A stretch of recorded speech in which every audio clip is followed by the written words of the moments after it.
আমাদের কাছে এরকম অভিযোগ ছিল যে এই ধামরাই সাব রেজিস্ট্রি অফিসে নানা ধরনের অনিয়ম হচ্ছে দীর্ঘদিন ধরেই। বিভিন্ন দলিল লেখকের মাধ্যমে জমি দলিলে অতিরিক্ত টাকা নেওয়া হচ্ছে, তারপরে বিভিন্ন নামজারি ছাড়া জমি দলিল করে দেওয়া হচ্ছে। এই ধরনের অভিযোগের প্রেক্ষিতে আমরা আজকে সকাল 10:30 থেকে অভিযান শুরু করি। তো আমরা এই 3-4 ঘন্টার অভিযানে আমরা অনেক ধরনের অনিয়ম আমাদের সামনে চলে এসেছে। যেমন আমরা যেটা পেয়েছি যে খাজনা রসিদ ছাড়াই এখানে জমি দলিল হচ্ছে, যেটার আইনে কোনো সুযোগ নেই। কারণ এতে যেমন জাল দলিল তৈরির সম্ভাবনা রয়েছে, একজনের জমি আরেকজনের কাছে চলে যাওয়ার সুযোগ রয়েছে, এবং শ্রেণী পরিবর্তনের একটা সুযোগ তৈরি হয়ে যাচ্ছে, যেটাতে সরকারের রাজস্ব ফাঁকির সম্ভাবনা থাকে। তো আমরা গতকালের 59টি দলিল যাচাই করে 12টি দলিল পেয়েছি, যেগুলোর মধ্যে কোনো খাজনা রসিদ নেই, যেটা আমাদের কাছে অনেক বড় একটা অনিয়ম পরিলক্ষিত হচ্ছে। এখানকার উপস্থিত মানুষজনের কাছেও যেটা জানা গেল যে খাস কামরায় অনেক দলিলই হয়, কিন্তু ওই এজলাসে বসে ছোটখাটো ভুলভ্রান্তি পালেই সে দলিলটা আর হয় না। তো আমরা এই সব তথ্য সংগ্রহ করেছি। আমরা আরো যেটা দেখেছি, রাজস্ব ফাঁকির উদ্দেশ্যে বায়না দলিল করা হয় বেশি টাকায়, পরবর্তীতে সাব কবলা করার সময় মূল্য কম দেখানো হয়।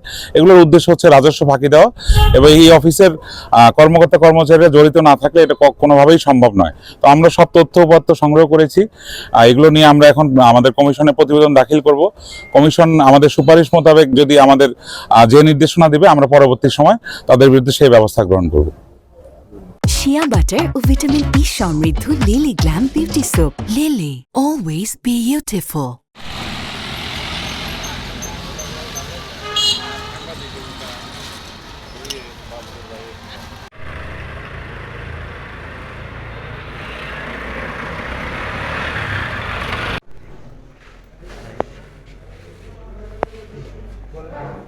কিসের বিনিময়ে করবে?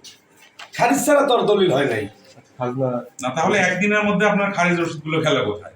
সব কাগজে আছে, শুধু খারিজের রসিদটা নয়। খারিজ না, সরি, খাজনা রসিদ। খারিজ ছাড়া তো হেবার ঘোষণা দলিল হয়, ইয়া হয় ওগুলো তো হেবা নাই এখানে। সবগুলো আপনি যেটা বলছেন, আমার পৈতৃক জমি সবই তো ইয়া এই 64টা দলিল প্রত্যেকটারই খাজনা আছে, যেগুলো সাব কমলা। হেবা কারা কারা করতে পারবে? রক্তের আত্মীয় ছাড়া কি করতে পারবে? এই মুহূর্তে রয়েছি কালামপুর, কিন্তু এই কমেন্ট বক্সে তো হাজারো ভাই সবাই লিখবে, হিংসা করে আপনি যদি বড় লোক হন।